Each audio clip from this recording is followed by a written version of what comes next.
Hello there, welcome to Center Stand Mechanics. My name is Kyle, and today we are going to address my oil leak that I have found up underneath the V-Strom 1000. So I'll show you where it's coming from, and then what I'll have to do is I'll run the bike shortly, because it only leaks when it's running and under pressure, and then I'll shut it off, and then I'll tell you how I'm going to go about dealing with it.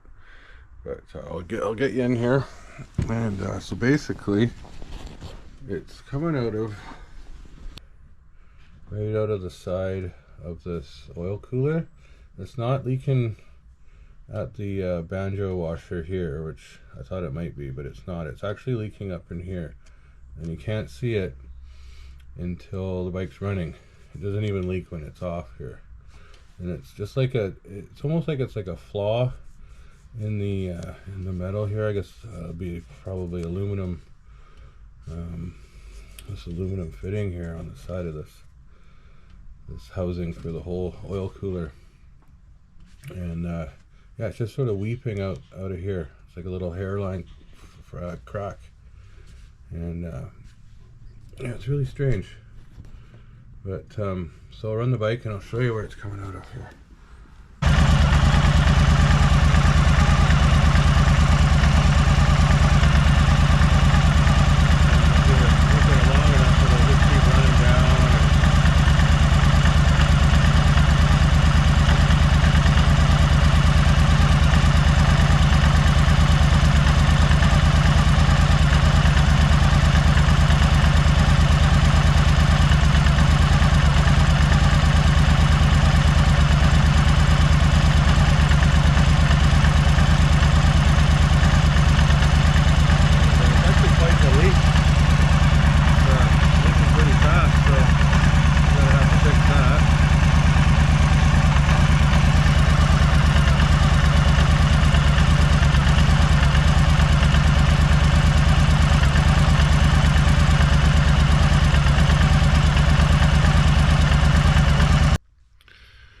Yeah, so there you can see my dilemma. It's obviously leaking, and yeah, it's coming right out of the oil cooler itself.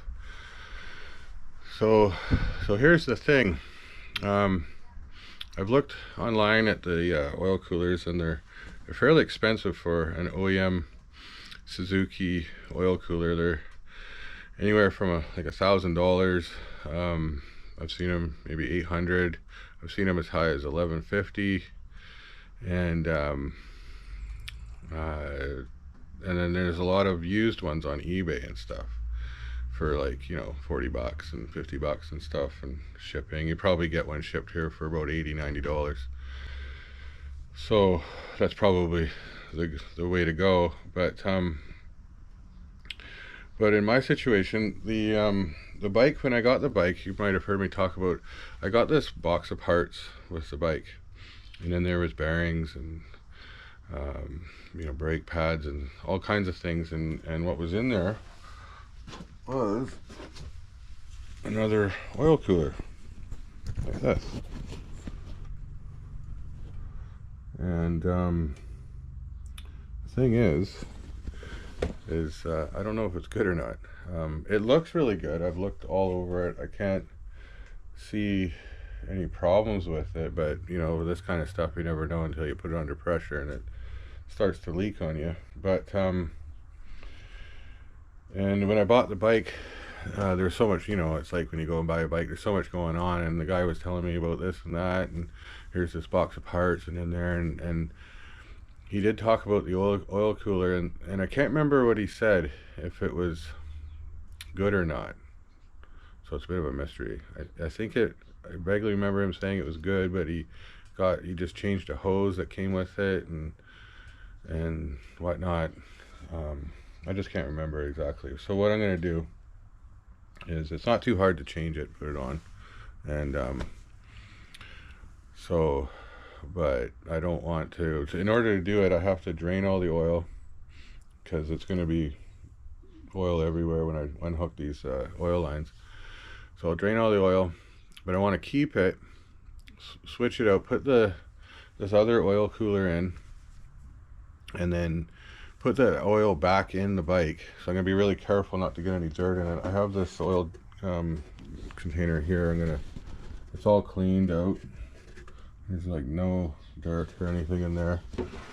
So the plan is to be really careful and not get any dirt in there, and then drain the oil out, switch out this oil cooler really quick, hook it up, and then put the oil back in the bike, and then see if it's working properly, see if there's any leaks, and hopefully it'll be good, and then and that'll be a bonus, because you know I don't really want to spend $50 to $1,000 on an oil cooler. That'd be cool if I already have one. So I'm hopeful, and then if it's all good and it's working and it's not leaking, then I'll drain the oil again, and I'll take the oil filter off, and then I'll put a new oil filter on and put some new oil in it, and it should be good to go. That's the best case scenario.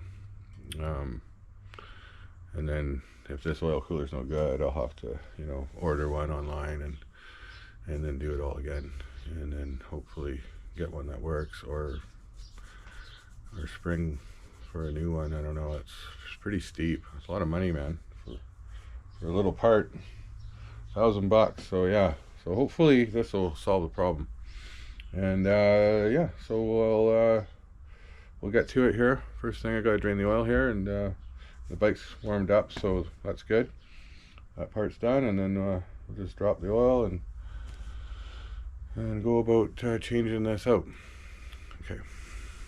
Okay, so I've got myself a 17mm socket to get the drain plug off.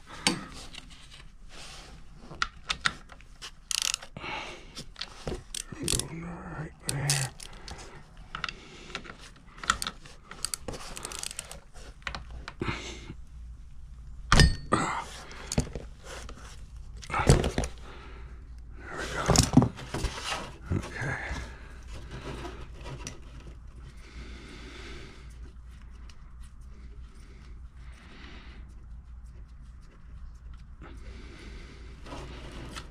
There we go. Nice hot oil. Oil doesn't look too bad. The magnet looks pretty good. There's hardly anything on the magnet, so that's good. Oh, it doesn't look that old actually. So that's good. Just about never get those out of there clean. So it's spilling a little bit.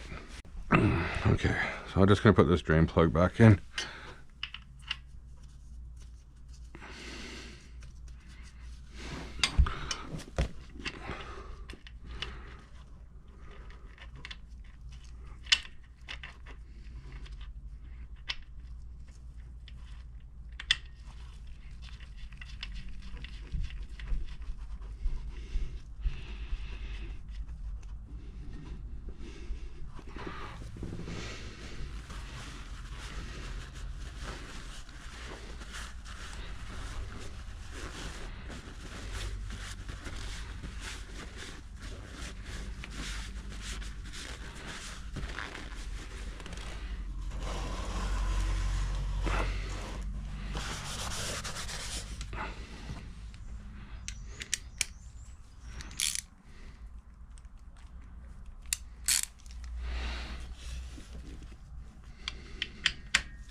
So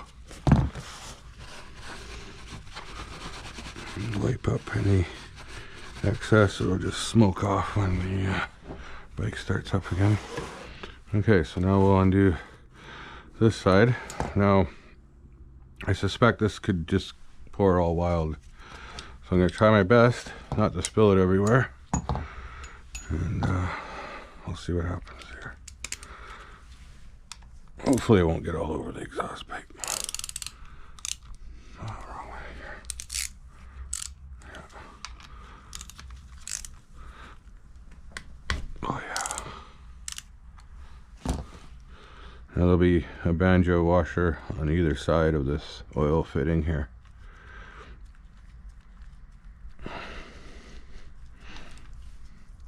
And this one there. There we go. Okay. There's one, there's two. So let that drain out. I don't see any metal filings or any signs of that being stripped, which was one thing I thought maybe it was stripped up in here.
There.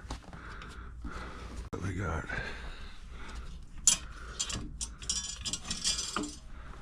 Okay.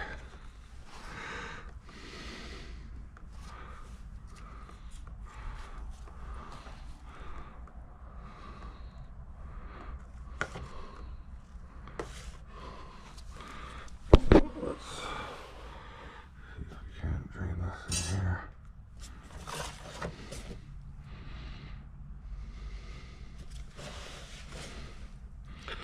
Trying to let this drain out,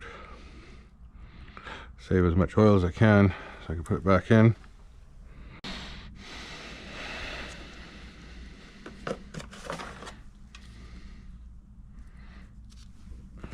Take these rubber bumpers off.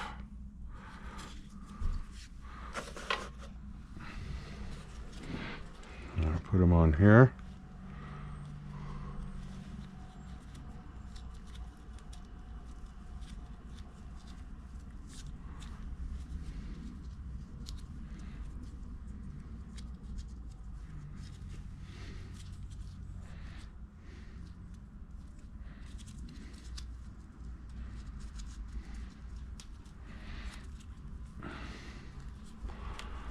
Like so, and then this go on there like so. Okay, so let's put this one on and see how it goes.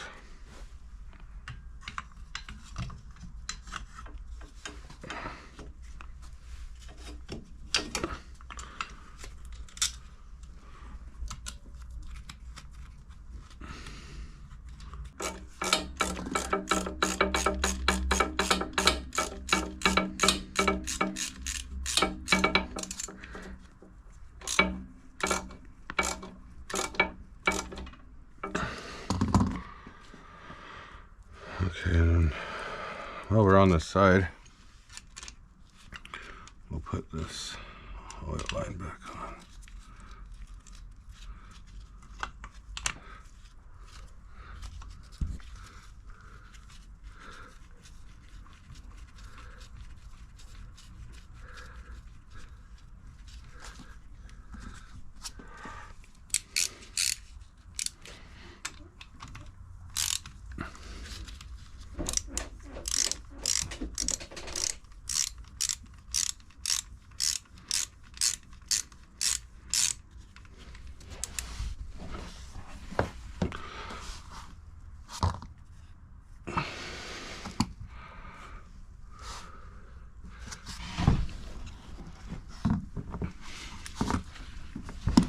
I just want to make sure that everything, make sure that banjo washer goes into place and it's not crooked.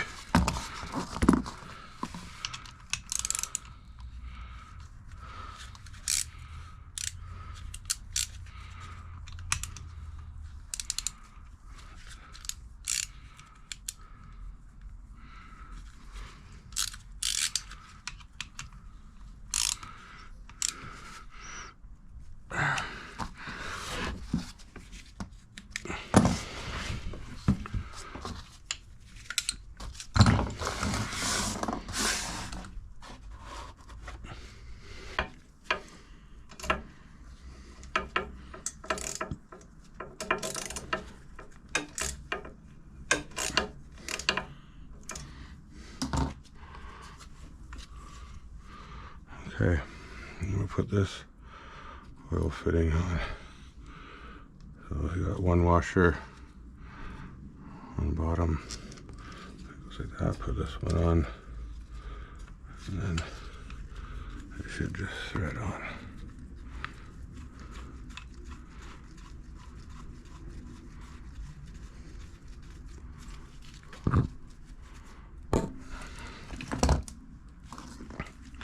And here again, it's 14 mil. I just tighten that down.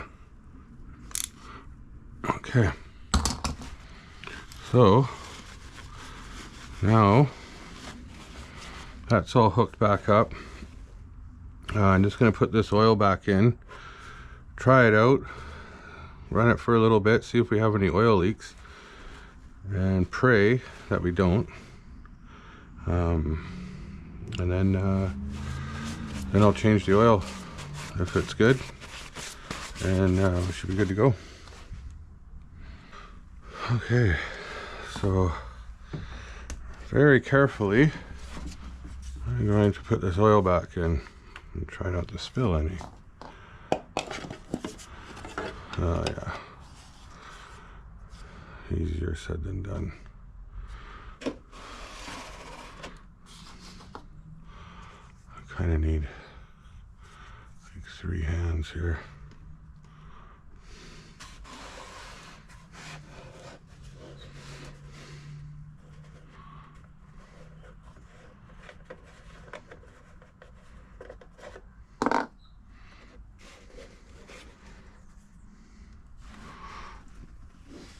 Very carefully pour this back in.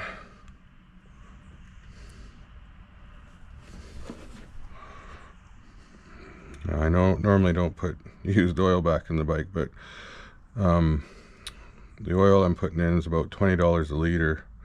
It takes 3 liters, so that's $60. And I don't know for sure if this oil cooler is going to work, so I don't really want to waste $60 just to have to drain the oil again. And then if it's good, then I'll do a full oil change. So I'm not going to run it very long on this oil.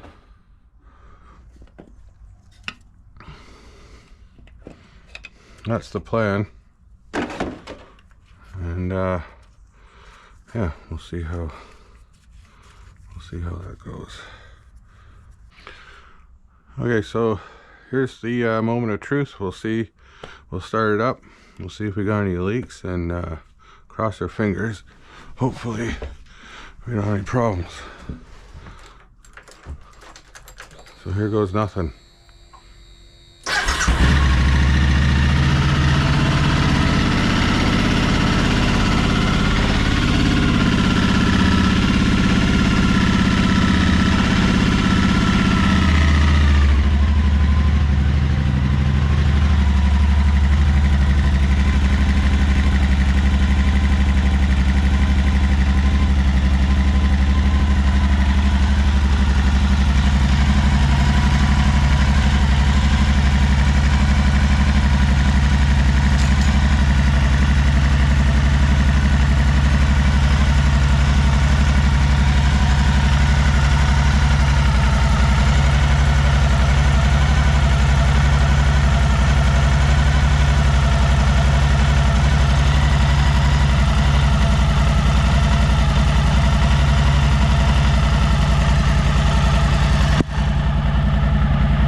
Well, there you have it. We need a new oil cooler, and that's really strange. Looks like I'm gonna have to buy a new oil cooler. So I guess we'll have to do a part 2 of this when the oil cooler gets in. Do this all over again. Okay, well, we tried and weren't successful this time around, but that's okay. We'll get some. We'll get a new part in here, and we'll install it, and hopefully that'll solve my problem. All right. Well, bye for now. Center Stand Mechanics out.